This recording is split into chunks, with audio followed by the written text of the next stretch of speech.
Non, on va parler du hack de Radium. On va parler du mainnet Quicksilver qui est arrivé, qui vient d'être lancé. On va parler de l'explication. On va aussi parler du liquid staking. Salut Fridebidewi. Putain, c'est dur à dire ton pseudo. Hein.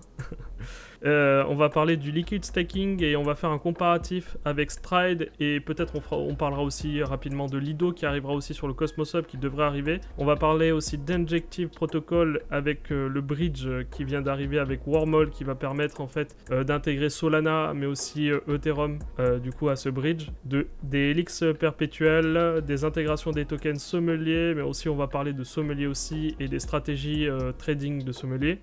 Et enfin, on parlera aussi de Comdex. Et à la fin, si vous restez jusqu'au bout, on parlera d'un comparatif des hardware wallets. J'ai fait un comparatif pendant quelques mois sur différentes hardware wallets. Donc j'ai comparé Keystone, Elipal que je devrais recevoir bientôt, et SafePal et Ledger, et voir un peu quels sont les avantages et inconvénients de chacune des wallets. Voilà, on verra ça ensemble ce soir. Donc voilà, si c'est un... Bon, bah c'est un beau programme. Ouais, bon, on va voir, hein, écoute. Je les ai entre les mains, là.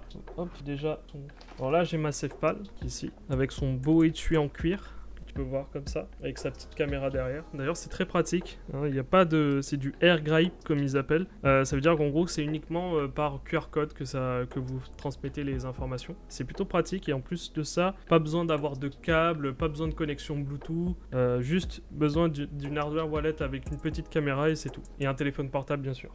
Et j'ai aussi reçu, enfin je l'avais déjà à un moment, mais là j'ai la nouvelle version de Keystone. C'est un hardware wallet cette fois-ci, mais qui est en format portable, avec un écran tactile, avec derrière un capteur d'empreinte digitale, et je sais pas si vous voyez, je vais vous montrer mieux, voilà. Un capteur d'empreinte digitale, un appareil photo, et une batterie amovible qui ne se recharge que lorsqu'elle est retirée de l'appareil. Donc c'est plutôt pas mal, ça se présente comme ça. Donc c'est plutôt pas mal Keystone. Après je vous dirai pourquoi malheureusement Ledger reste malgré tout les meilleurs dans le domaine des hardware wallets, malgré que j'apprécie aussi Keystone, SafePal, etc. Mais sur certains aspects, on va dire que le cahier des charges n'est pas rempli pour certains. Je vous dirai ça de toute façon à la fin. Vous allez voir d'ailleurs Keystone, c'est tactile, c'est plutôt bien. Hein. Franchement, l'écran est extrêmement bien. La technologie derrière, c'est pareil que Ledger, c'est EAL5+, au niveau des protections. Donc, en vrai, tout est plutôt pas mal. C'est juste que sur certains aspects, vous verrez, niveau rapport qualité-prix, eh ben, malheureusement, et puis aussi niveau utilisation quotidienne, Keystone ne fait pas le poids. SafePal à la limite ça va, mais on verra ça de toute façon à la fin. Je vais modifier le titre d'ailleurs. Hop, on va parler du hack. Du coup, je vais parler du hack, de l'exploit. Alors c'est particulier parce qu'il y a pas mal de choses à dire sur Radium. Parce que je ne sais pas si vous êtes au courant, je vais quand même vous faire un récapitulatif. Il y a eu un hack récemment. Cet après-midi. Donc c'était cet après-midi exactement. Donc l'info est assez récente. Attendez 5 secondes, je dois éteindre l'aspirateur. J'ai l'aspirateur qui vient de se lancer en même temps. Attends, je vais lui dire de rentrer à sa charge là. Juste 5 secondes. Ah. Ok, voilà. C'est bon. Et du coup, voilà, il y a eu un exploit, soi-disant. En tout cas, il y a les LP sur Radium, qui est du coup un DEX, qui se sont fait liquider. Les cryptos en question, c'est quoi? C'est USDC, je crois. C'est Solana. Et il y a quoi d'autre? Il y a quoi d'autre comme... Bah, je crois que c'est toutes les LP. J'ai pas... Attends. J'ai pas sous les yeux. Là, vous pouvez voir d'ailleurs la... USDC, USDT... de l'ETH, beaucoup de Sol. Enfin, je crois qu'il y a 3 millions. Après, il y a des shitcoins. Ouais. Aussi, des coins. Mais le plus, c'est du Solana et de l'USDC. Ouais, et de l'ETH. Il y a 3 millions de dollars, je crois. Qu'ils ont. Ou en fait, c'est pas un exploit. C'est la. Non, c'est ça qu'il faut dire aussi. C'est la. Regardez, c'est pas une vulnérabilité de smart contract. Exactement. Le smart contract, lui, va bien. Ce qui s'est passé en réalité, c'est que la vulnérabilité, enfin, si on peut appeler ça une vulnérabilité, en fait, ça vient directement de la clé privée. En soi, la clé privée a été compromise. Et du coup, la question qu'on se pose, et du coup, les rumeurs qui sont lancées maintenant, c'est de savoir si c'est pas un rug pull de l'équipe. Parce qu'une clé privée, en principe, c'est bien protégé. Le fait que la clé privée soit compromise pose de nombreuses questions. Comment elle a été compromise? Est-ce que réellement, c'est pas un membre de l'équipe ou des membres de l'équipe qui ont tout simplement vidé les poules? Ça, justement, c'est encore en suspens et on en saura plus, je pense, dans les heures, dans les jours à venir. Je sais pas ce que t'en penses, toi, du coup, à ce niveau-là. Tu penses que oui, c'est ça. On va voir sur les... C'est toujours les 3/4 du temps souvent quand tu as des exploits avec des clés qui sont corrompues, c'est souvent les devs qui sont derrière. Et là, ça a encore plus de sens vu que... tu peux te dire, bon, il y a FTX qui a pété, peut-être que les mecs, certains ont perdu beaucoup de fonds dessus. Et dans un élan de désespoir, se transforment en voleurs, étant donné qu'ils sont tous anonymes. De toute façon, on ne connaît pas leur nom. Certains connaissent leur nom, et donc si c'est eux, sûrement qu'on le saura après. Et on saura avec le temps. Et de toute façon, tout l'argent a été bridgé sur Ethereum et est parti sur Tornado Cash. Voilà, encore l'utilité de Tornado Cash. Voilà. Bon, après, maintenant, ce qu'il vous faut faire si vous êtes sur Raydium, c'est tout simplement de sortir au plus vite votre LP si c'est pas trop tard. Alors, il y a certaines LP qui sont pas touchées.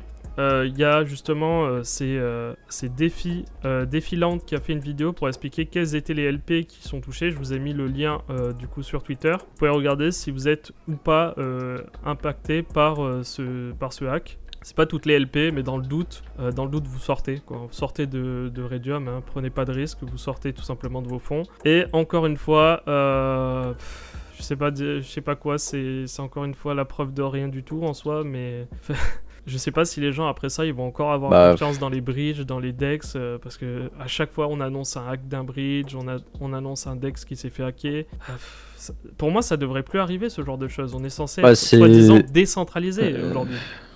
C'est pas ça, c'est qu'à partir du moment où tu vas sur des protocoles un peu exotiques, et encore, c'est même pas censé être exotique, mais au plus tu vas dans des endroits sombres, au plus tu prends des risques, et ouais, t'as raison, en soi, ça devrait pas être possible, mais comment t'as une clé privée qui a ses droits sur les contrats, sur les pools, et en fait, il y a beaucoup de choses qu'on a laissé passer, on a mis sans vraiment regarder, et on le paye.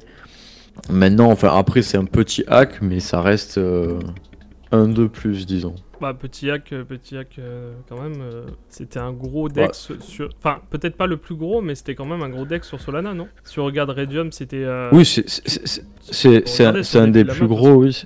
Mais quand tu regardes sur les classements des plus gros hacks, bon, là il y a 3 millions, c'est pas grand-chose. D'ailleurs, il y a sur Defilama, vous pouvez voir les précédents hacks et les hacks en cours. Donc là, ils n'ont pas encore référencé, je crois, du coup, ils n'ont pas encore mis Raydium, mais ça ne saurait tarder. Les derniers hacks, c'était Lodestar Finance, c'était 6,9 millions de perdus. ANKR, 5 millions de perdus. FTX, évidemment, 450 millions de perdus.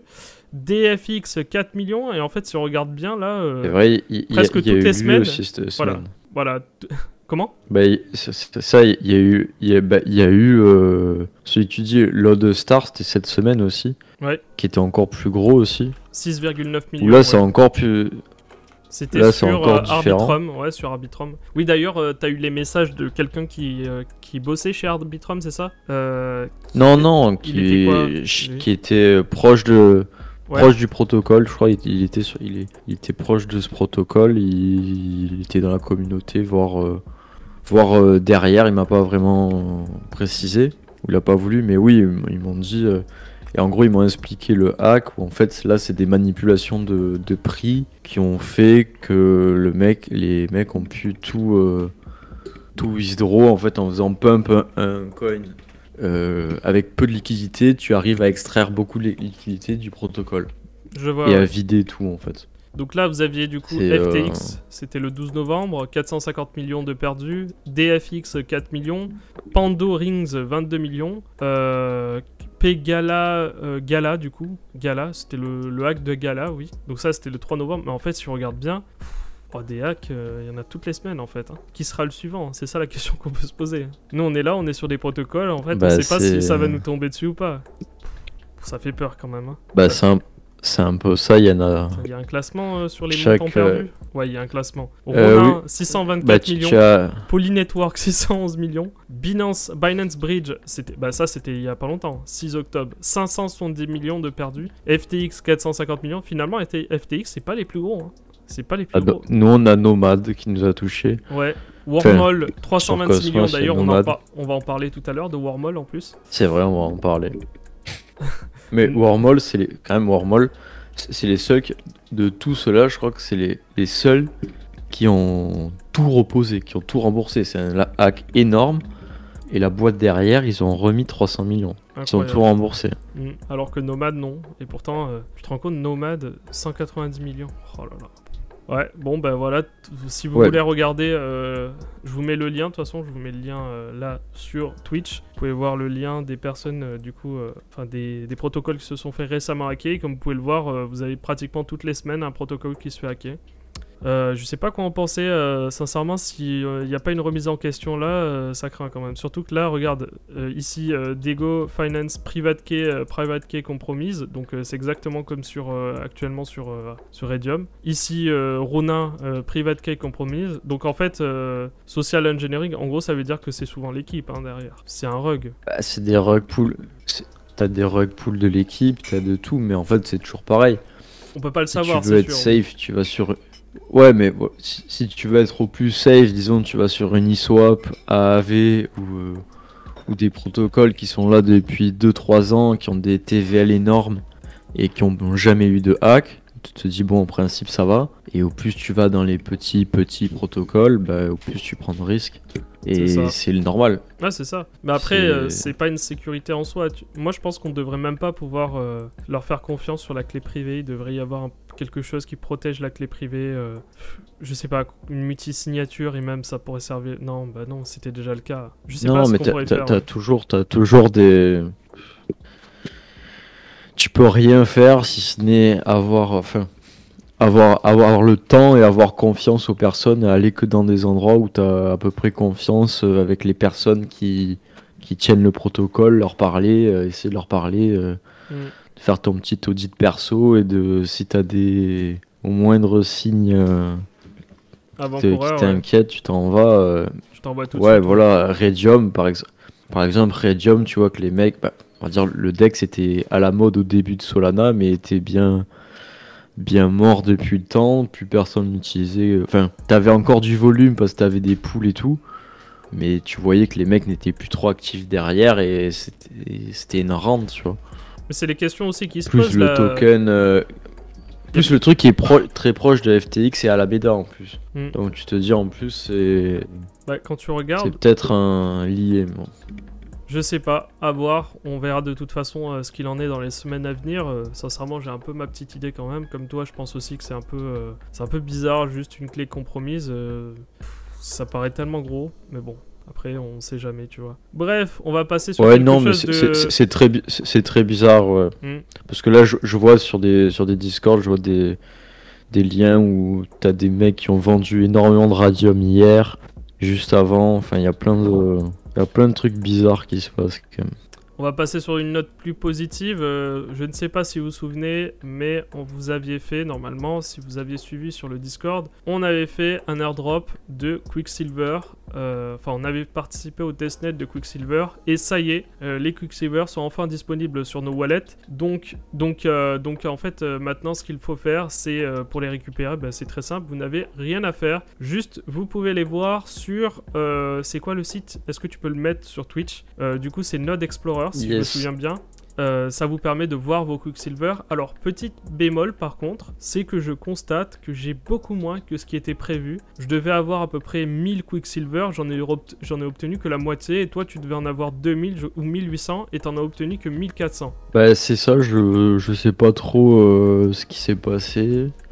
Et je regardais sur le Discord, pourtant ils ont mis des annonces comme quoi ils en ajoutaient, on en aurait 10% de plus soi-disant. Et finalement on en a moins, donc je sais pas. Je sais pas trop ce qui s'est passé. Mais oui, ils ont lancé la chaîne cet après-midi. Cet après-midi ils ont mis la chaîne a produit ses premiers blocs. Donc ça tourne, on a les tokens, parce qu'on avait partagé, si vous êtes là, on avait partagé sur le Discord comment faire le testnet. Ouais, c'était au tout début, c'était il y a quelques mois. Ouais. Alors ça a pris un peu de temps Et avant là, que on ça peut... soit lancé, mais au moins maintenant c'est fait quoi. Mais là, on peut uniquement stake les tokens qui sont lock. C'est des tokens lock, c'est pas un airdrop, on peut pas le vendre. Les tokens n'ont pas de cours sur les marchés. C'est le tout début de la chaîne, on peut juste les stacker et c'est tout. Et attendre. Ouais, pour l'instant ils sont uniquement lock, et en plus de ça vous avez une durée qui va varier en fonction du premier au dernier que vous obtiendrez. Moi je l'ai reçu par lot de 26, donc j'ai reçu 26 Quicksilver, 26 Quicksilver, ainsi de suite, pour aller jusqu'à 400. Et en fait le premier est lock à 500 jours, le deuxième à 450 jours, le troisième lot est à 400 jours, etc. Et en fait plus vous rapprochez des derniers, et moins le lock est long. Donc le dernier sera délock dans 90 jours à peu près. Donc tu vois les jours où sur Remaining, tu vois les jours. Attends, je vais te montrer. Bon, tant pis, j'ai pas trop envie de montrer l'adresse parce qu'elle est liée au KYC, mais je vais essayer de voir si je peux pas... Ah oui, c'est vrai, ça c'est le seul point noir, c'est qu'on a dû faire un KYC. Ouais, on était obligé de faire un KYC. Je vais voir si je peux pas vous le montrer sans montrer la clé privée. Enfin, la clé privée, la clé publique plutôt. Attends, est-ce qu'il y a un moyen que je puisse vous le montrer sans vous montrer? Est-ce que c'est possible? Parce que là, ça va être compliqué. Attends, je vais faire un truc. Détail, est-ce que là, je peux montrer... Attends, je vais essayer de faire quelque chose pour voir si je peux pas le bloquer. Vraiment, la clé privée, elle est où? Elle est là. Enfin, que je vous montre quand même comment ça s'est passé. Hop, peut-être à la limite comme ça, ouais, je vais essayer comme ça. Tac, ok, ça c'est bon. Et celui-là, je le cache aussi. Tac. Ils sont chiants quand même avec leur système d'avoir demandé un KYC pour faire un airdrop quand même. Hein. Le KYC, si vous ne savez pas, hein, c'est juste une vérification d'identité, sauf que c'est assez poussé. Et c'est assez embêtant quand même de faire un KYC juste pour un airdrop. Donc normalement ça devrait... Bah c'est toujours pareil, c'est soit...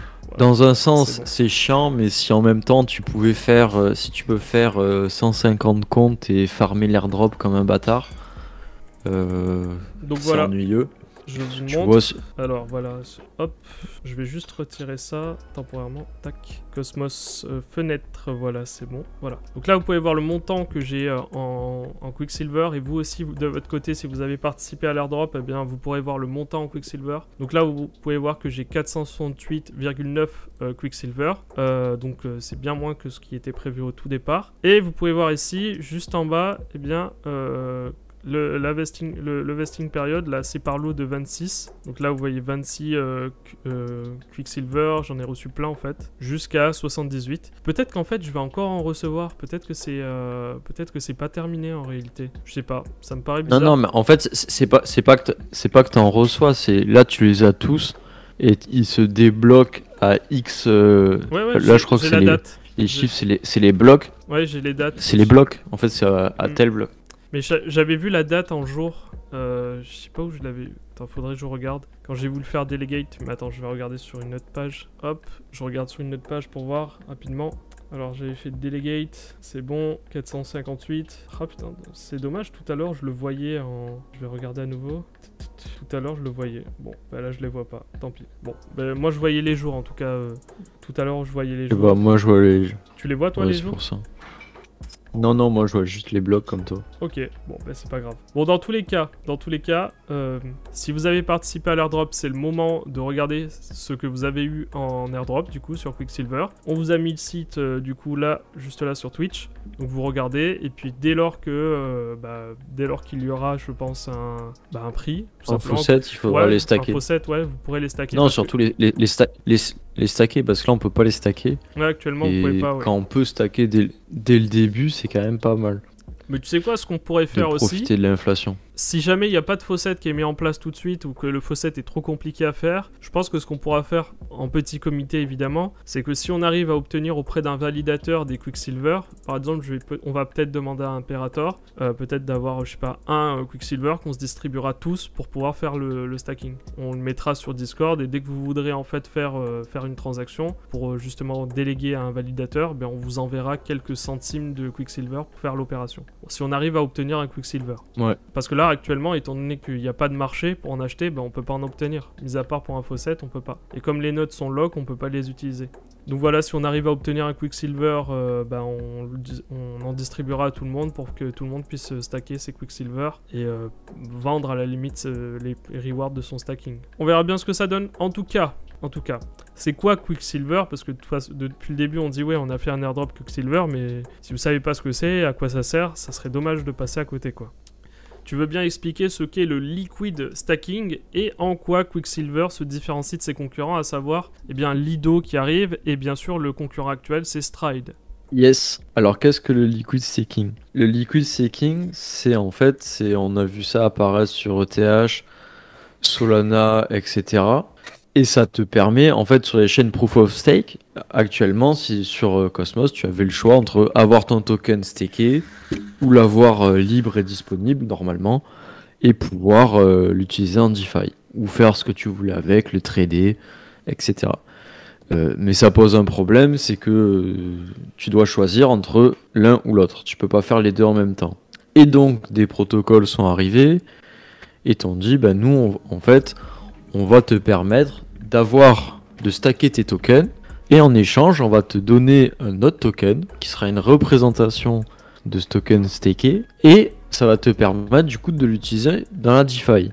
Donc c'est là qu'est arrivé des protocoles comme Lido sur ETH et plein d'autres chaînes où en fait tu as un token stacké, tu stakes ton token, ton Solana par exemple, tu le donnes à Lido, et Lido te donne un ST Sol ou un Solana staké. Et ce token tu vas pouvoir l'utiliser dans la DeFi, donc le mettre en LP ou le déposer en collatéral pour emprunter. Mais pendant ce temps, il sera quand même staké et le montant de ce token, il prendra ses APR. Donc en fait, tu as un token, tu vas pas avoir des rewards que tu vas pouvoir claim, mais ce token, petit à petit, au jour 1 du lancement du protocole, un atome vaudra un atome liquid stake, mais au bout d'un an, tu auras les 20% de stacking qui se seront ajoutés à ce token du système de liquid staking. Donc pourquoi certaines personnes ne comprennent pas, te disent c'est du vent, on double la masse monétaire. Non, en fait c'est un bon qui te permet de... Quand tu as un token de liquid stake, tu as un bon qui te permet de demander auprès du protocole ton token originel plus tous les rewards qu'il aura accumulés. Et ça, c'est les rewards de tout le monde. Exactement. Et ça, c'est valable c'est surtout utile dans les protocoles où il y a un délai d'unbunding qui est assez long quand même. Par exemple, là, on va pouvoir obtenir rapidement de la liquidité sans attendre d'avoir 21 jours d'unbunding. Sans jamais en fait un bun si on souhaite.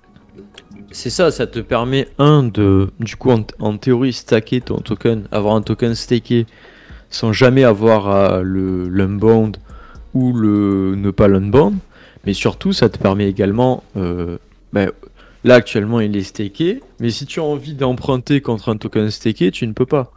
Alors que là tu pourras par exemple faire du LP d'un token stacké, donc ton token il prendra les APR, il sécurisera la chaîne, parce qu'en fait tu dois faire un choix actuellement, c'est soit je sécurise la chaîne, soit je prends des APR soit je fais de la DeFi.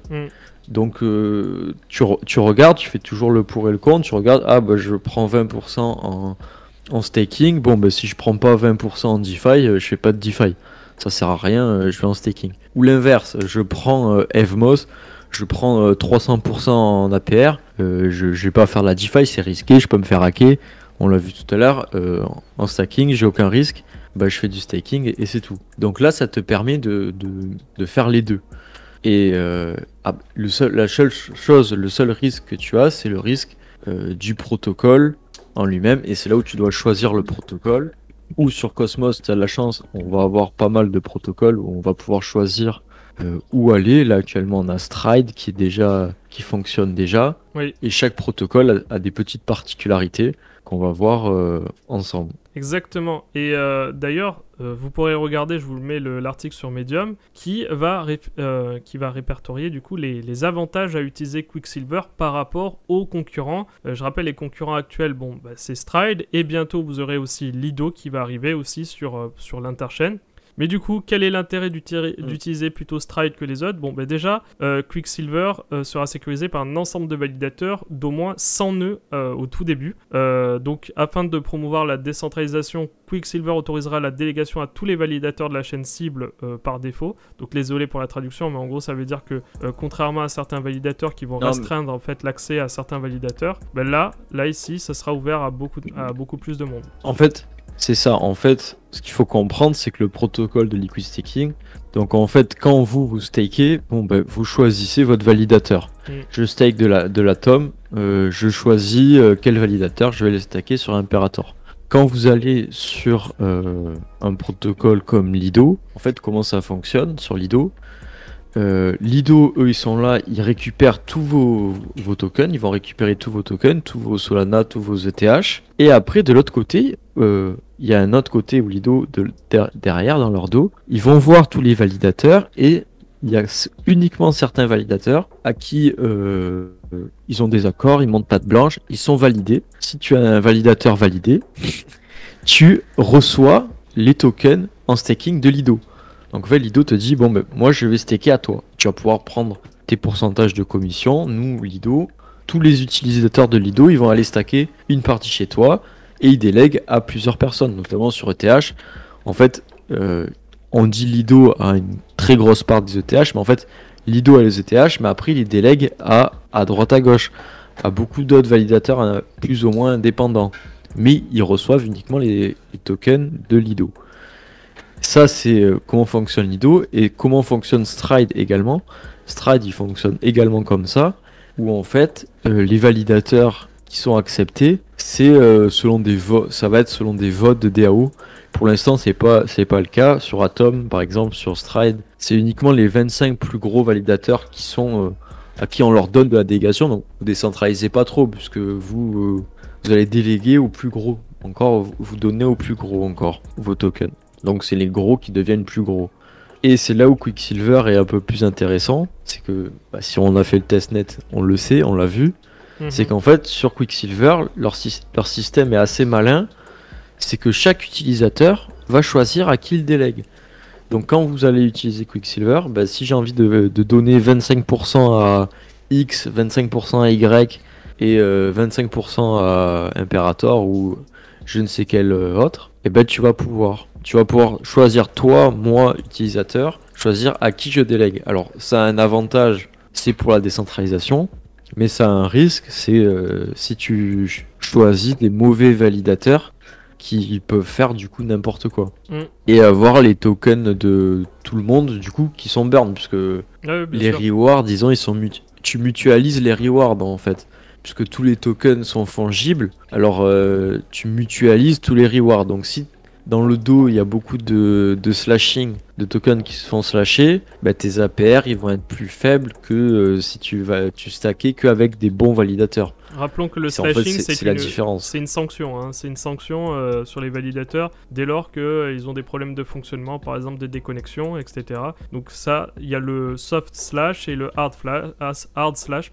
Le hard slash, c'est vraiment dans les cas extrêmement graves où, par exemple, ils vont valider le même bloc sur leur backup, par exemple. Donc c'est assez grave. Donc si vous avez un validateur qui fait n'importe quoi, il va perdre de l'argent au fur et à mesure. Donc, il faut faire très attention aux validateurs qu'on choisit. Autre chose sur le protocole Quicksilver aussi, c'est le gros avantage, contrairement aux autres protocoles de liquid staking, c'est qu'ici, vous n'avez pas besoin d'un bond, si j'ai bien compris. Vous pouvez directement déléguer depuis votre validateur. Donc, vous n'avez plus besoin d'un bond, et ça, c'est un gros plus. Parce qu'il y en a certains, je crois, sur Stride, tu es obligé d'un bond pour passer en liquid staking. Alors, oui, c'est ça, tu es obligé, mais là, pour le moment, en fait, cette fonctionnalité, je crois qu'elle sera pas disponible directement. Et il faudra attendre quelques mois parce que c'est une amélioration de Cosmos qui n'est pas encore disponible. C'est Quicksilver qui l'amène. Et oui, comme tu dis, tu pourras en fait actuellement, moi j'ai des tokens qui sont stakés. Si je veux les mettre dans Stride ou quoi, il faut les unstake puis les foutre sur Strike. C'est assez coûteux, t'as pas forcément envie de le faire. Alors que sur Quicksilver, bah, tu pourras directement les déposer et récupérer directement tes tokens sans avoir un bond. Donc c'est très avantageux et c'est une vraie nouveauté. Il y a quelque chose aussi qui est ajouté sur Quicksilver apparemment, c'est de permettre aux utilisateurs de conserver leurs droits de vote sur n'importe quelle chaîne intégrée grâce à sa fonction de gouvernance par proxy. Donc désolé pour la traduction, c'est peut-être pas une bonne traduction, mais du coup ça vous permettra en fait de conserver votre droit de vote, ce qui n'est peut-être pas possible du coup quand vous passez par Lido du coup et par Stride, qui du coup ce droit-là leur est proprement réservé. Bah c'est ça, c'est sur les votes de gouvernance on vote pas, alors que là en fait on pourra voter dans la gouvernance. En fait je pense qu'en holdant des tokens, tu iras sur la chaîne Quicksilver et tu pourras voter sur les différentes chaînes. Alors tu as ça qui est très intéressant, je crois que tu as aussi, sûrement peut-être pour les airdrops ça doit être intéressant, puisque si tu peux voter, tu dois avoir une adresse Quicksilver pour choisir ou déléguer. Et une autre chose qui est intéressant c'est sur le token Quicksilver, qui est, moi je trouve que c'est vraiment pas mal, c'est qu'en fait là où, en fait comment fonctionnent les chaînes de liquid staking, c'est sur tous les tokens que vous leur donnez, eux ils prennent des frais, ils prennent un petit pourcentage de 2%, 5% en plus des rewards des validateurs, peut-être 10% en plus.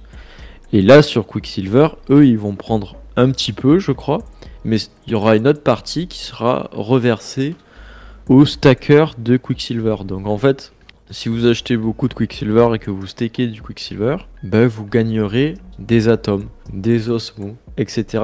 en fonction des tokens qui vont être liquid stakés du coup chez Quicksilver. Donc on comprend bien que si ça c'est vrai.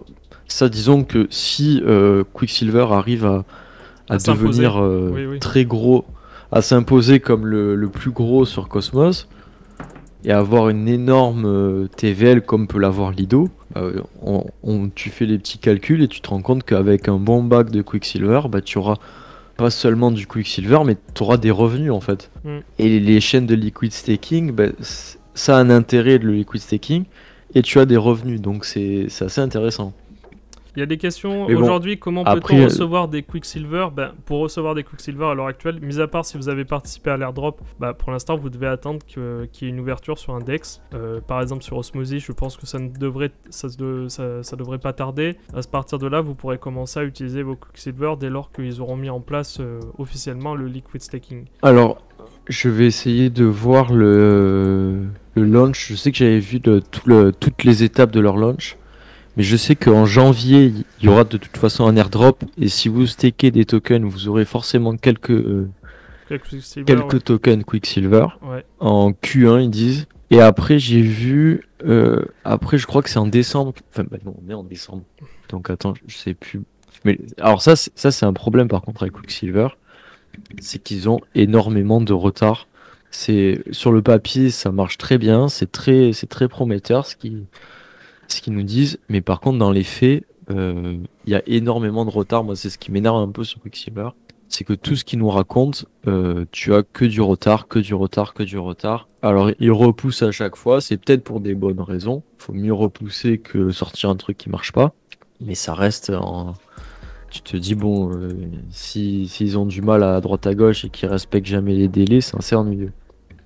J'arrive pas. Mais il y a un gros point positif là qu'on peut voir aussi sur Quicksilver, c'est que Quicksilver a été créé pour que toutes les chaînes qui sont compatibles avec l'IBC puissent être ajoutées sans autorisation de Quicksilver au préalable. Et ça vraiment ça va permettre à Quicksilver de grandir très rapidement dans l'écosystème.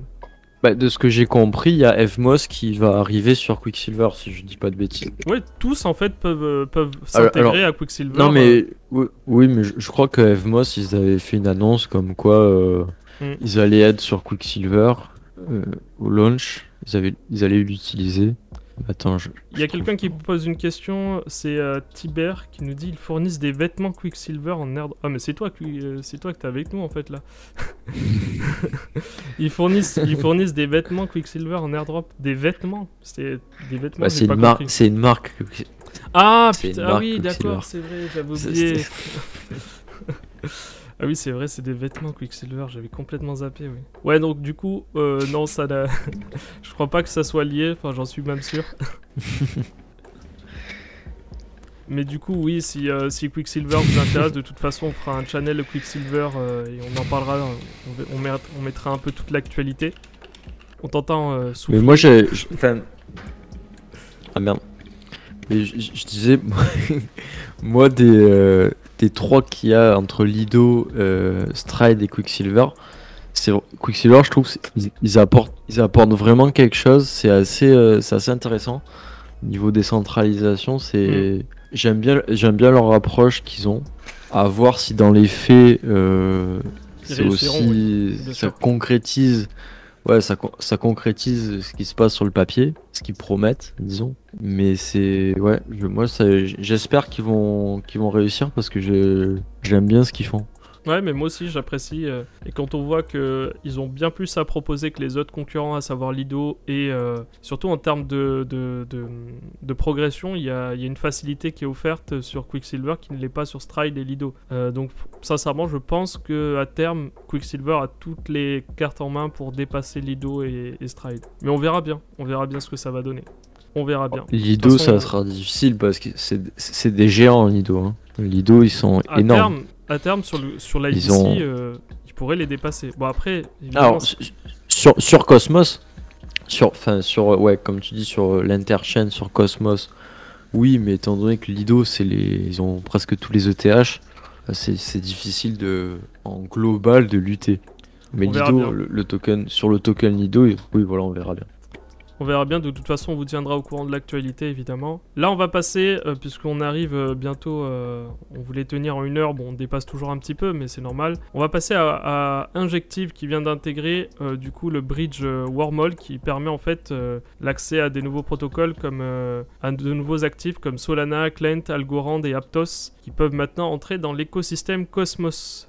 Injective c'est une chaîne qu'on parle pas trop c'est vrai, ouais. Et qui petit à petit je trouve on parle pas parce qu'en fait ils sont jamais trop vantés comme étant une chaîne Cosmos, mais petit à petit ils envoient plein d'améliorations. Ils ont un truc qui marche très bien.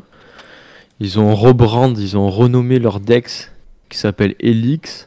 Maintenant avant il s'appelait Injective et maintenant il l'appelle Helix. Donc c'est pour faire du trading décentralisé, disons, avec des contrats perpétuels.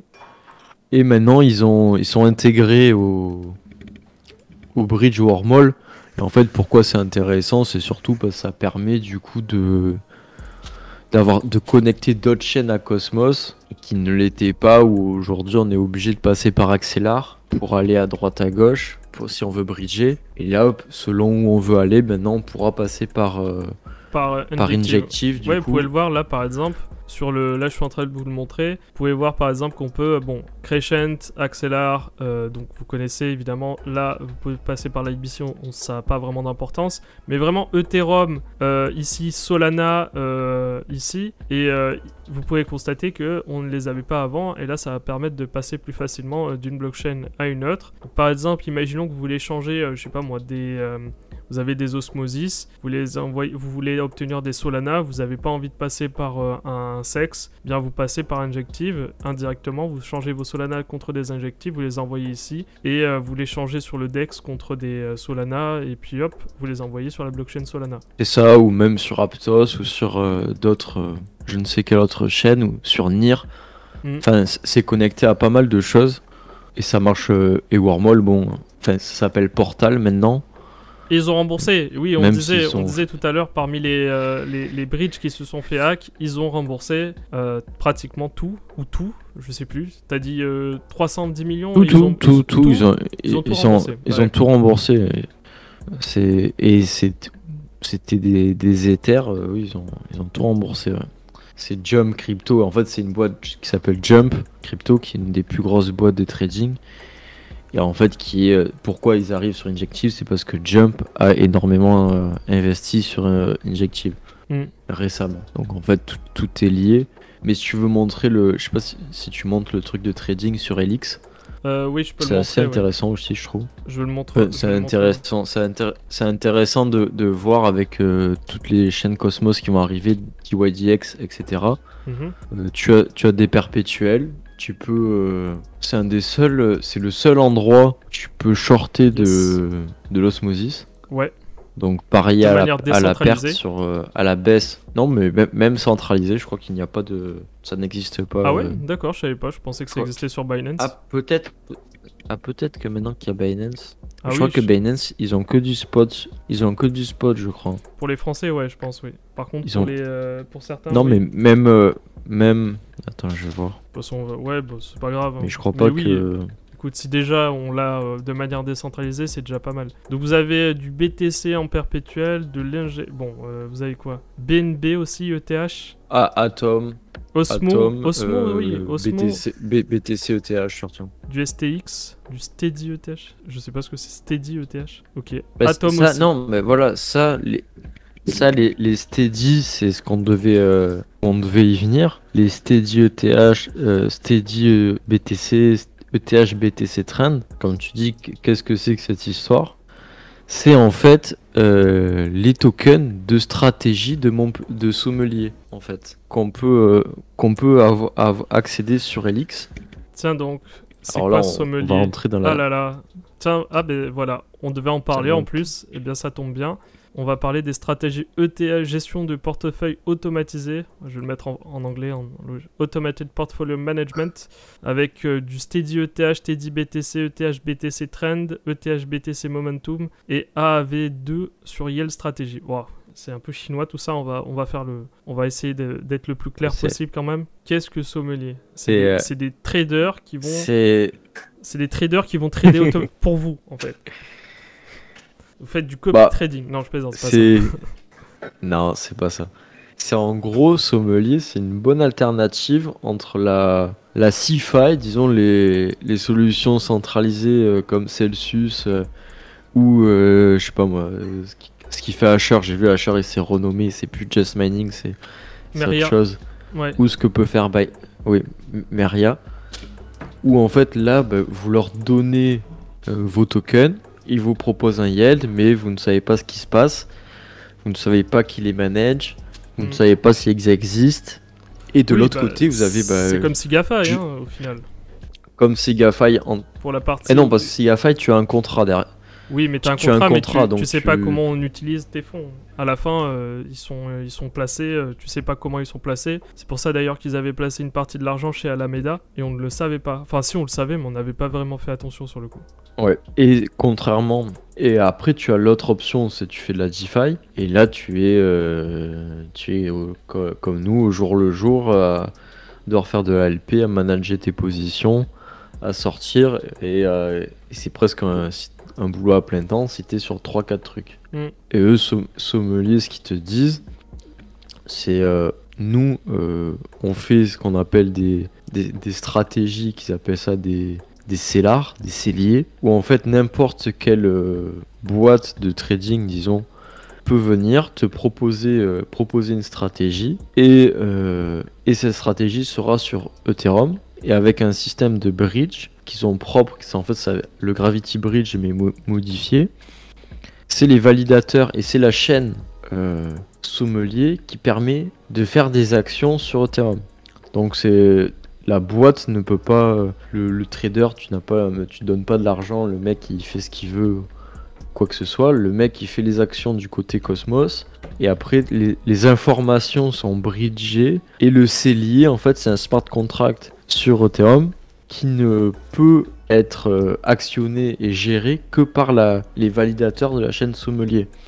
Donc tu as un côté décentralisé et tu as quand même un élément centralisateur parce que tu as des personnes qui managent un portefeuille sur les stratégies. Donc tu as des stratégies Ethereum, BTC, ETH, BTC, tu as différentes stratégies avec un token, avec un petit token.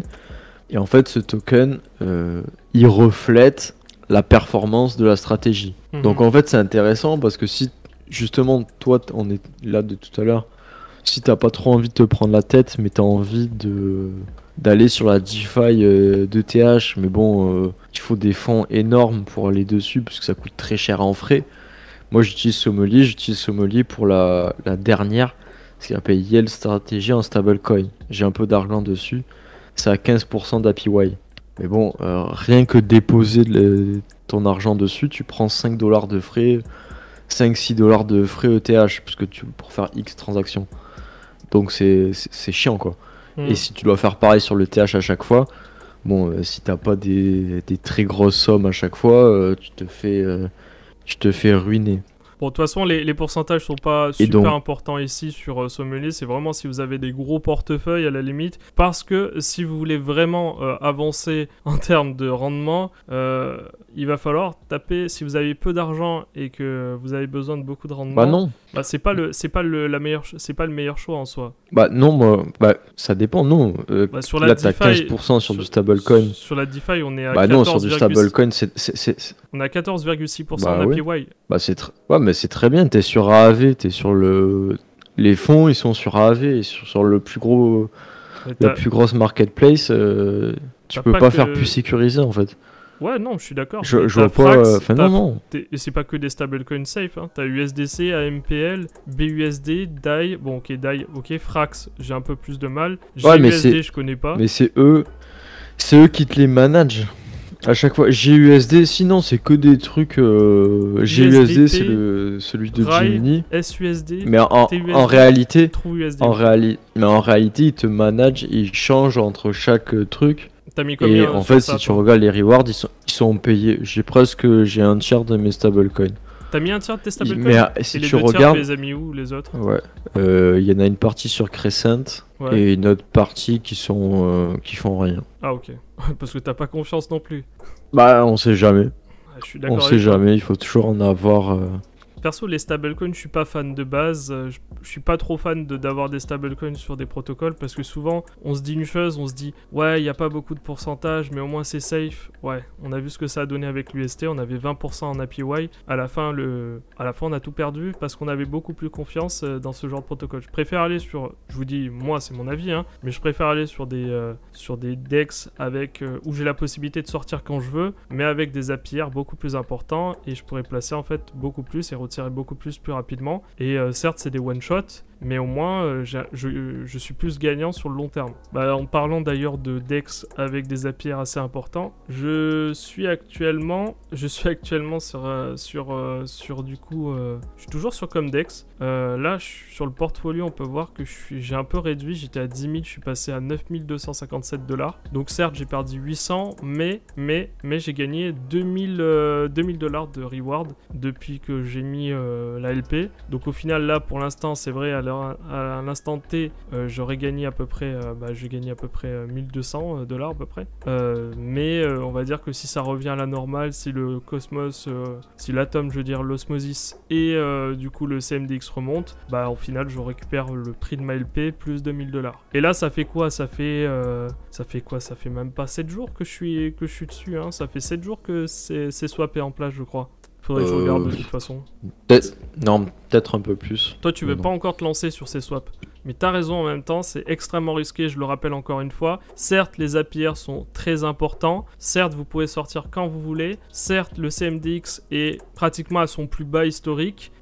Certes, la capitalisation est d'à peine 9 millions en comparaison d'Evmos, c'est rien du tout. En comparaison des autres capitalisations sur le Cosmos Hub, c'est rien du tout. Mais on ne sait jamais, il peut y avoir, comme je vous ai dit au tout début, un hack, il peut y avoir aussi un rug de la team, je sais pas, il pourrait y avoir plein de choses qui peuvent rentrer en ligne de compte, donc évidemment c'est toujours à prendre en compte et il y a toujours des risques, ça c'est sûr. Peu importe la team, peu importe ce que vous aurez comme crypto, de toute façon, peu importe là où vous irez sur la DeFi, vous aurez toujours un risque important, c'est pour ça qu'il vaut mieux quand même diversifier et d'aller sur du coup Sommelier, c'est pas forcément une mauvaise idée. C'est-à-dire que c'est quand même intéressant d'avoir de l'ETH, ça permet d'avoir du yield sur de l'ETH et sur Uniswap, des LP. Je sais qu'il y a des personnes sur le Discord qui voulaient faire des LP sur ETH. Sur Uniswap, c'est très difficile. Oui, et eux, tu te rends compte que Et ils te font des benchmarks, tu vois, ils te disent que bah, là, actuellement, même si leur truc, là, c'était dit ETH, bah, soi-disant, là, ils te mettent en un week, bah, si t'étais resté en dollars, bah, là, tu as gagné X petit pourcentage dessus. Et tu peux l'acheter sur la chaîne Cosmos. Donc, t'as pas à payer tes fees. Donc, j'arrive pas à voir les performances sur les stratégies. Où est-ce que tu vois les performances? Parce qu'à la limite, sur les stratégies DeFi, je comprends. C'est ça, c'est le problème, c'est que c'est assez difficile de voir les stratégies et de voir les performances, en fait. Tu peux faire voir les détails et tu vois les stratégies, mais ils t'envoient des pourcentages assez énormes. Bah là, il y a marqué 0,111%, donc c'est pas énorme. C'est quoi? C'est sur une semaine? Sur une semaine, tu fais 0,11% sur du stablecoin? Non, c'est quoi? Attends, parce que là... C'est ça. Ouais, c'est ça? Ok, d'accord. Ouais, c'est... Bah, eux, ils te disent, tu vois, en fait, c'est si tu fais dans bas... Non. Si tu vois sur les... En fait, sur backtesting, cumulative profit 38,1%. Ouais. Annualize mean return 23,4%. Win rate 58%. Loss rate 42%. Ok. Best month 6,3%. Ah ouais, d'accord. C'est bizarre quand même. Ça me paraît bien mieux que ce que je pensais, quoi. Annual Sharp Ratio 226%. Je suppose que ce qu'il faut regarder surtout, c'est cumulative profit 38,1%. Ouais, ça va encore. En fait, ça te donne accès à des stratégies, des produits que toi, en tant que particulier, en principe, tu n'auras jamais accès. C'est ça. Tu n'auras jamais accès à quelqu'un qui te manage ton truc. Ouais, c'est ça, c'est du trading. Bon, on va pas aller sur le sujet. Il trade à ta place, oui, c'est ça, Tiber, oui, exactement. C'est ça, il trade à ta place et il manage tes trucs, les sommes à ta place. Et toi, en tant que particulier, tu n'auras jamais accès. Ou les mecs qui te diront ça seront les trois quarts du temps des scammers. Et tu n'auras aucune preuve de est-ce qu'ils managent vraiment ou est-ce que c'est un gros Ponzi. Est-ce qu'ils font des buybacks? Les mecs qui te font ça en crypto. Est-ce qu'ils font des buybacks? Voilà, est-ce qu'ils font des buybacks et ils ont un algo qui se fait liquider. Et en fait, ils partent en vacances au Portugal et en Thaïlande. Après, avec ton argent, et se cacher à Dubaï.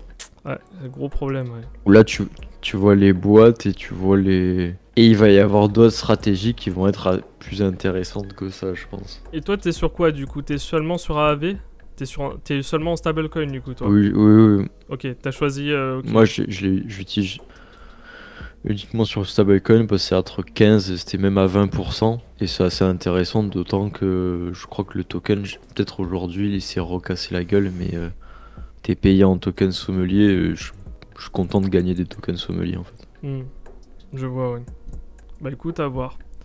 Bon, bah écoute, je pense qu'on a terminé sur cette partie-là. On va voir maintenant les hardware wallets. Je devais justement je devais vous donner, comme je vous ai dit au tout début, eh bien, mon avis sur les hardware wallets. Selon moi, quels sont les avantages et les inconvénients d'utiliser certaines hardware wallets et pas d'autres.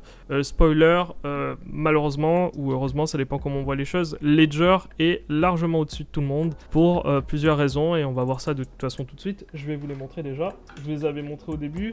Donc ça, celle-là, c'est Keystone. Je vais l'allumer, comme ça vous pourrez voir. Keystone, c'est quoi? C'est une hardware wallet qui est au même niveau de sécurité, qui en plus a une vérification ici, comme vous pouvez le voir, avec votre doigt. Donc ça, c'est le gros avantage. Et dès lors que vous voulez faire une transaction, en fait, vous la faites avec votre smartphone et vous allez flasher un QR code à chaque fois. Et donc ça validera la transaction avec un QR code qui va changer tout le temps, évidemment. Et au niveau sécurité, c'est l'équivalent d'une ledger au niveau sécurité. En plus de ça, il y a un mécanisme d'autodestruction dessus. Donc c'est-à-dire que si quelqu'un essaye d'ouvrir votre hardware wallet, eh bien, elle s'autodétruira. Il va pas y avoir d'explosion, hein, mais c'est juste en fait la clé privée qui va du coup s'effacer. Ça a exactement le même concept que sur les ledgers, où vous allez, dès que vous allez faire 3 fois le mauvais code, eh bien votre ledger va se réinitialiser. C'est exactement la même chose, sauf que là c'est dès que vous l'ouvrez, eh bien il va y avoir un mécanisme d'autodestruction. Donc à voir si ça tient vraiment la route, parce que par exemple sur SafePal ils ont la même chose, mais il y a déjà des hackers qui ont réussi en fait à retirer la seed sans créer l'autodestruction. Exactement, Tiber, c'est mission impossible, exactement.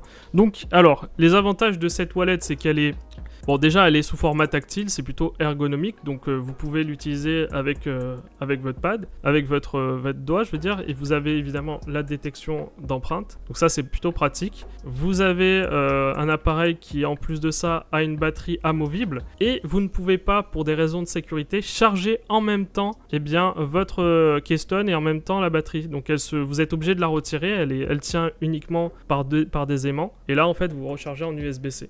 Petit inconvénient quand même que j'ai remarqué, c'est quand vous utilisez ce genre d'appareil et que vous êtes en train de faire une mise à jour, faites très attention, étant donné que regardez comme vous pouvez le voir, hop, ça se met comme ça et c'est aimanté. Et en fait, quand vous le posez assez brutalement, si vous le posez un peu trop brutalement, en fait, ça va se déconnecter et vous pouvez en fait locker votre hardware wallet et recommencer tout depuis le début parce que tout simplement la batterie s'est retirée pendant la mise à jour. Une autre chose aussi, ce qui est sympa, c'est que vous pouvez mettre absolument n'importe quel mot de passe, des mots de passe avec des très longs caractères. Ça, c'est le gros avantage. C'est-à-dire que vous allez pouvoir mettre un mot de passe, je sais pas, à 156 caractères si vous voulez.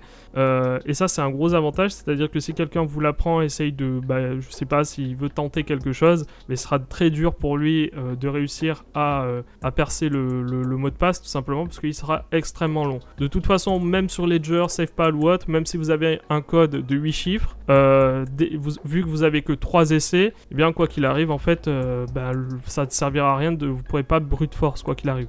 Alors maintenant, les inconvénients. Le gros inconvénient, eh bien, c'est que c'est pas compatible avec énormément de wallets. C'est compatible avec Bitcoin, Ethereum, Metamask. Vous pouvez l'utiliser via Metamask, vous pouvez l'utiliser via Rabi, qui s'utilise comme Metamask. C'était un plugin sur navigateur. Le seul inconvénient du coup, c'est que vous n'avez pas Cosmos. Vous n'avez pas les nouvelles cryptos qui arrivent, qui sont par exemple pas des Layer 1 ou Layer 2. Sur Ethereum par exemple, vous pourrez utiliser toutes les EVM compatibles, mais vous pourrez pas par exemple, vous pourrez pas ajouter Cosmos. Et ça, c'est un gros problème. C'est-à-dire que dès lors qu'il y a une crypto qui est un peu exotique, entre parenthèses, eh bien vous aurez difficilement l'accès à cette crypto avec ça. Le problème, c'est qu'en fait, l'utilité à la base de cette Keystone, c'est de pouvoir l'utiliser tous les jours. Sauf que au final, c'est très dur de l'utiliser tous les jours si vous n'avez pas accès à toutes les cryptos. C'est-à-dire que s'il n'y a que BTC, Ethereum et tout ce qui est sur Metamask, au final, vous êtes assez limité. Donc c'est le seul problème pour moi de Keystone. Et puis aussi son prix, elle est à 169 $.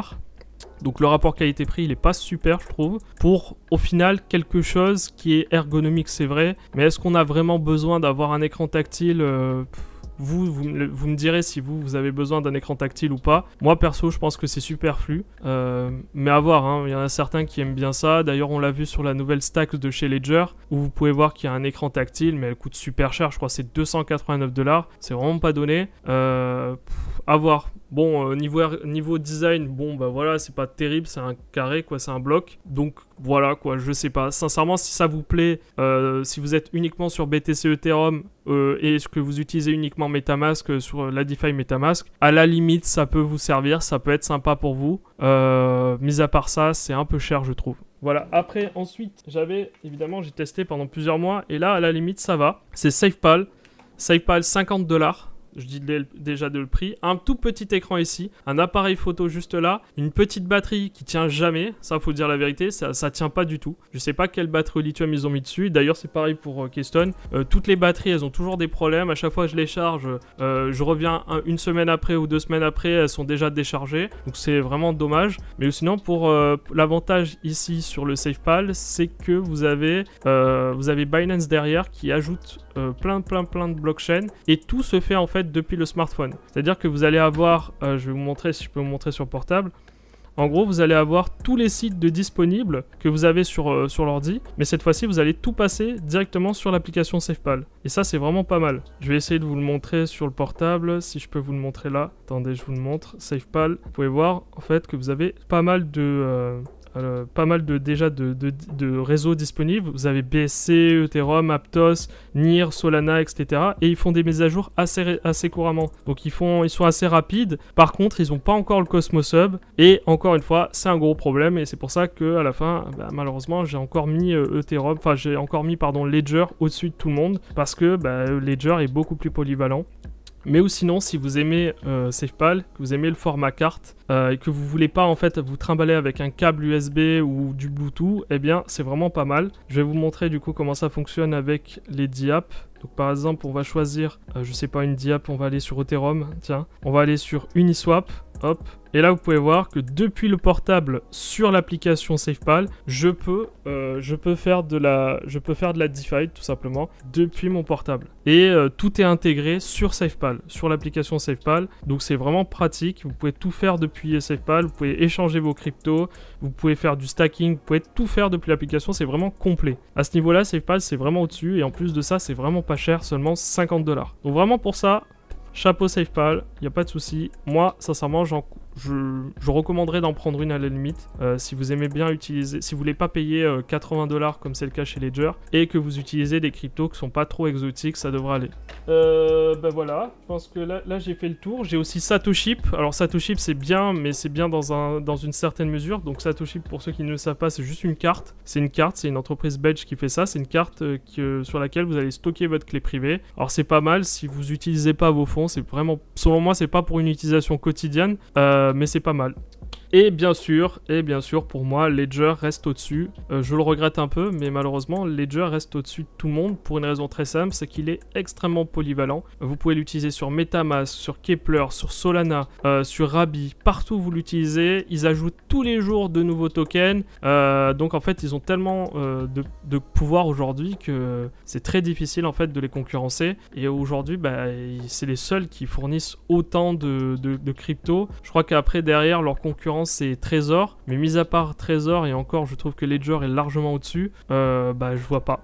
En tout cas, si vous êtes sur le Cosmos Hub, je ne peux que vous recommander Ledger et malheureusement pas Keystone ni SafePal parce que ils sont pas encore intégrés dessus. Donc voilà, c'était à peu près mon avis. Évidemment, c'est pas hyper complet, mais je pense que je vais faire une vidéo dès lors que j'aurai commandé tous les hardware wallets. Là, j'ai commandé Elipal.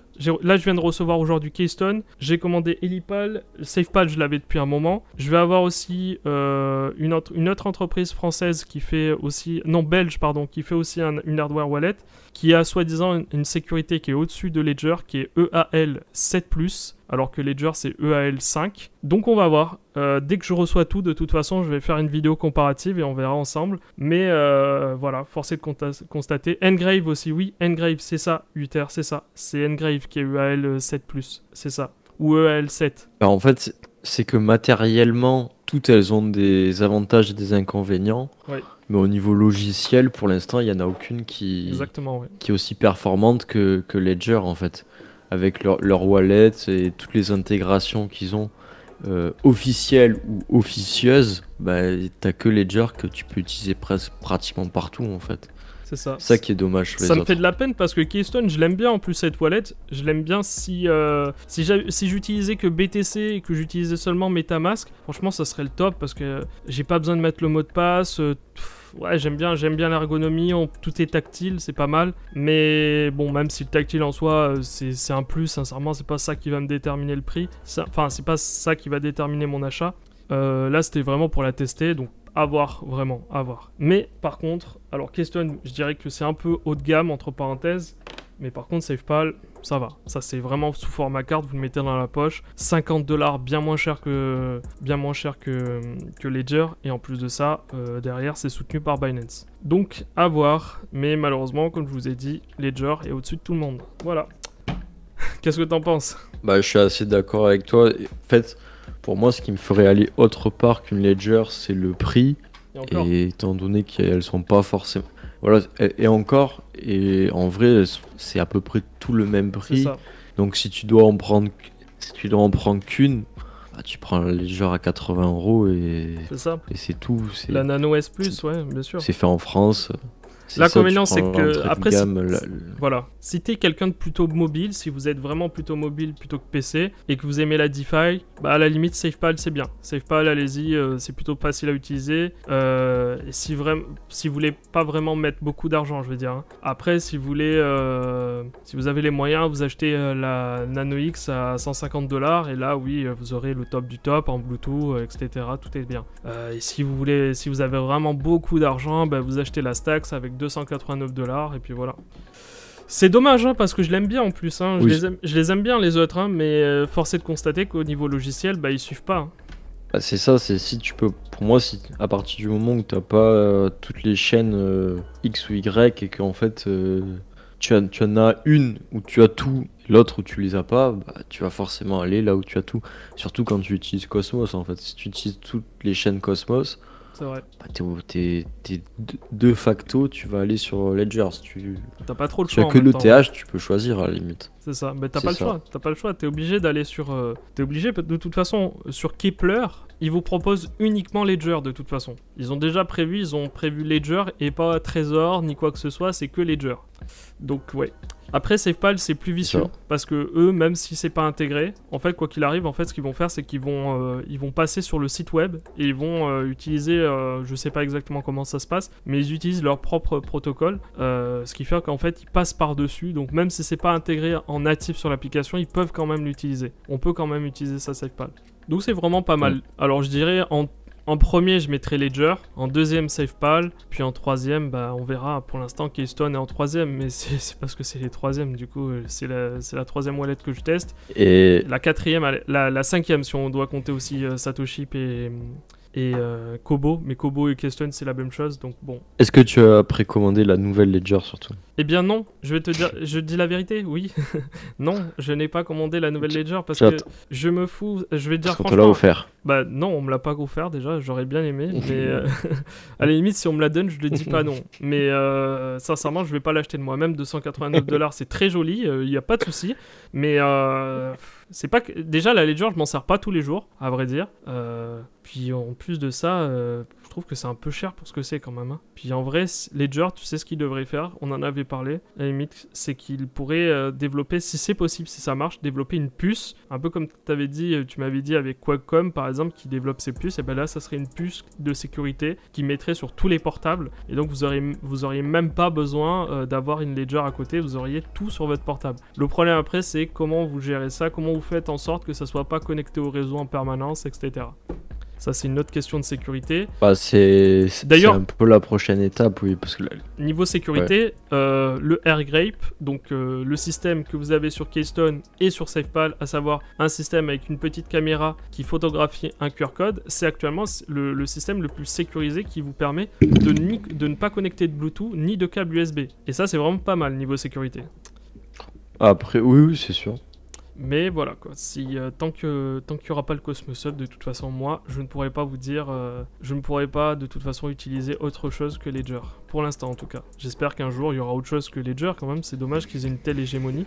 En même temps Ledger ont été les premiers à développer une hardware wallet, donc c'est normal un peu qu'ils aient la primauté. Oui, non, pour l'instant ça marche bien, il n'y a pas grand chose à leur reprocher.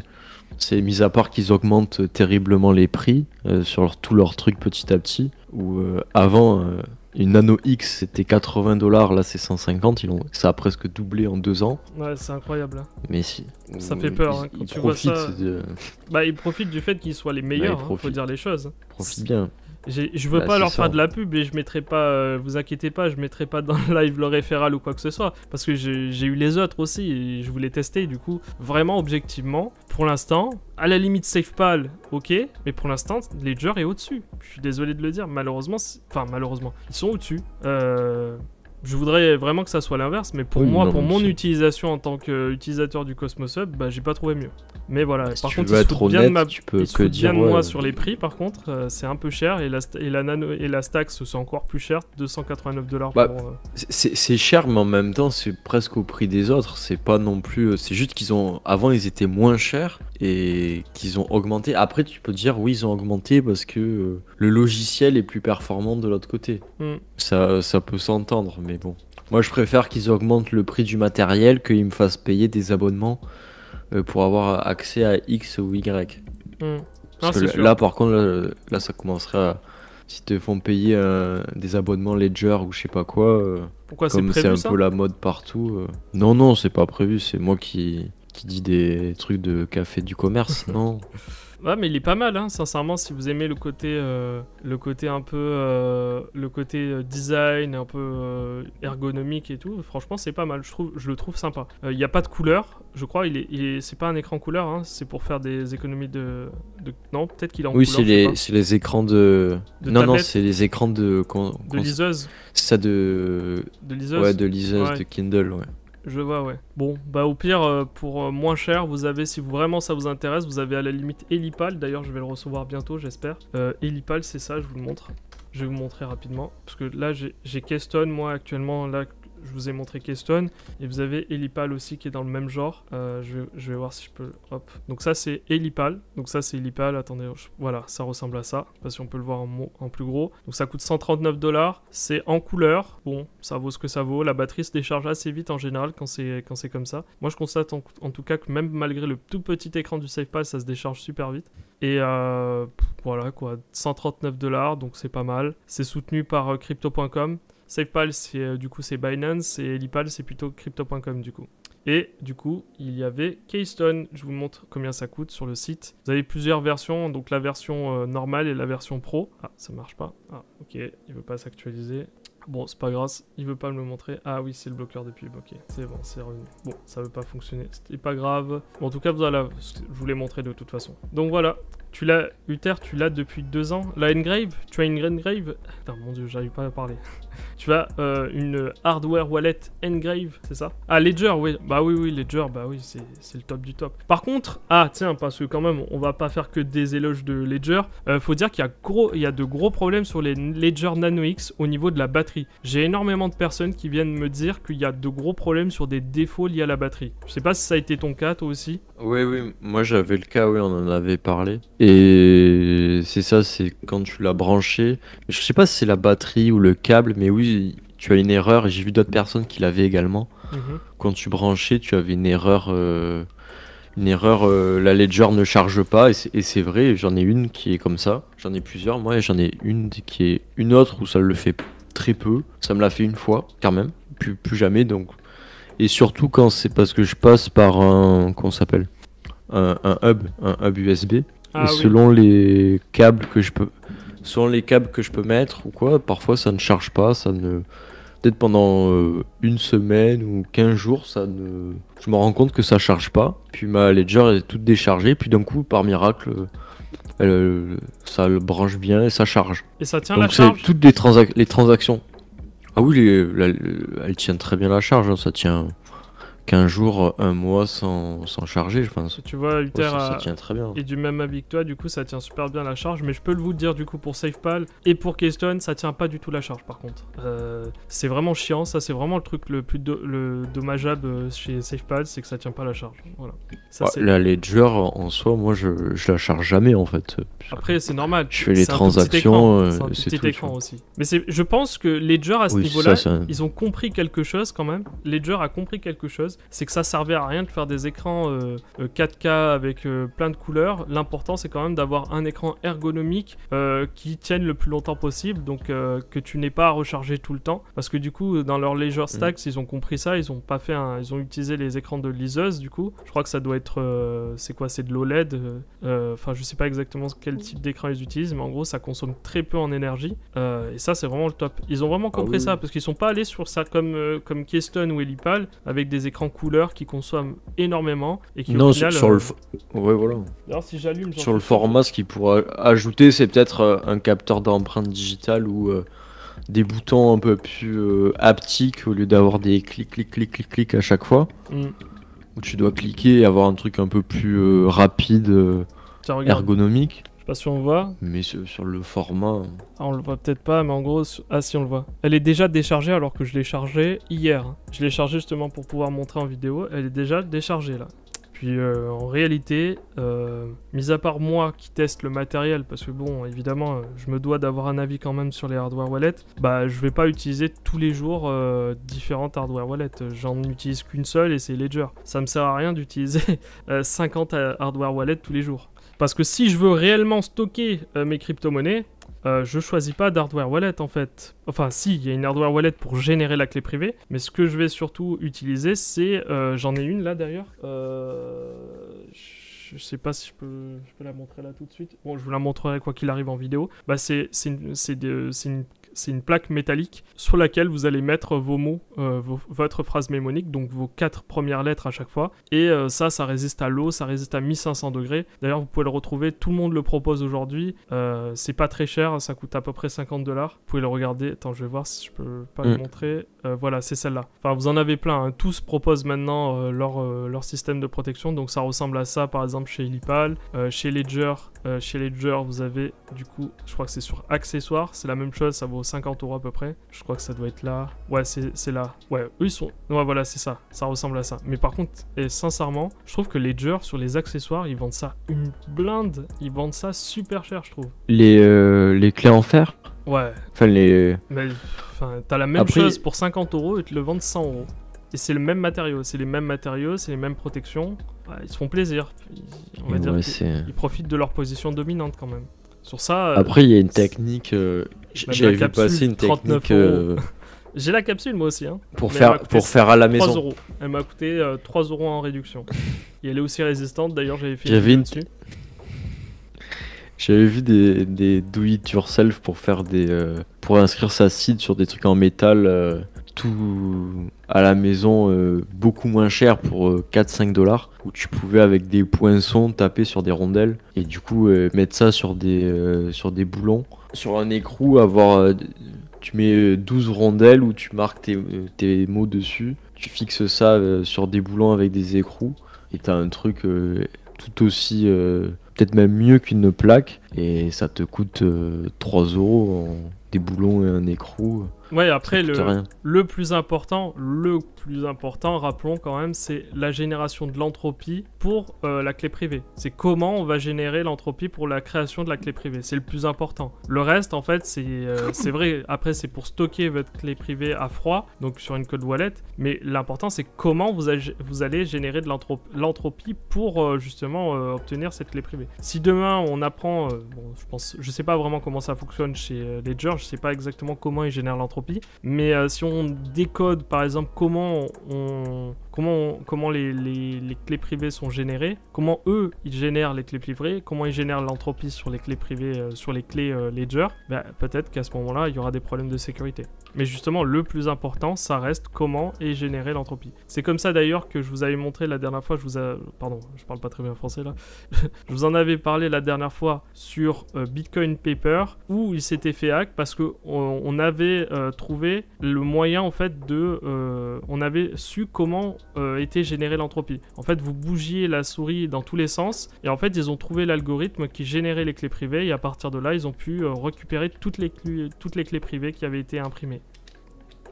Voilà. Donc... C'est un peu le risque avec Ledger, c'est le seul risque que tu as sur Ledger, c'est que... Enfin, le vrai risque systémique de Ledger, c'est que l'entropie de Ledger se fasse hack ou on ne sait pas qu'il y a un exploit possible sur la génération des seed Ledger et là on est tous finis là. Ah oui, je sais, c'est ça le problème. C'est le gros problème en général, c'est de savoir comment on génère la clé privée. De toute façon, on va prier pour que ça n'arrive pas et peut-être qu'à ce moment-là, si jamais ça arrive, je pense qu'il y aura une très très grosse remise en question. Déjà que rappelle-toi au dernier scandale sur Ledger, tout le monde avait cru que c'était lié aux clés Ledger.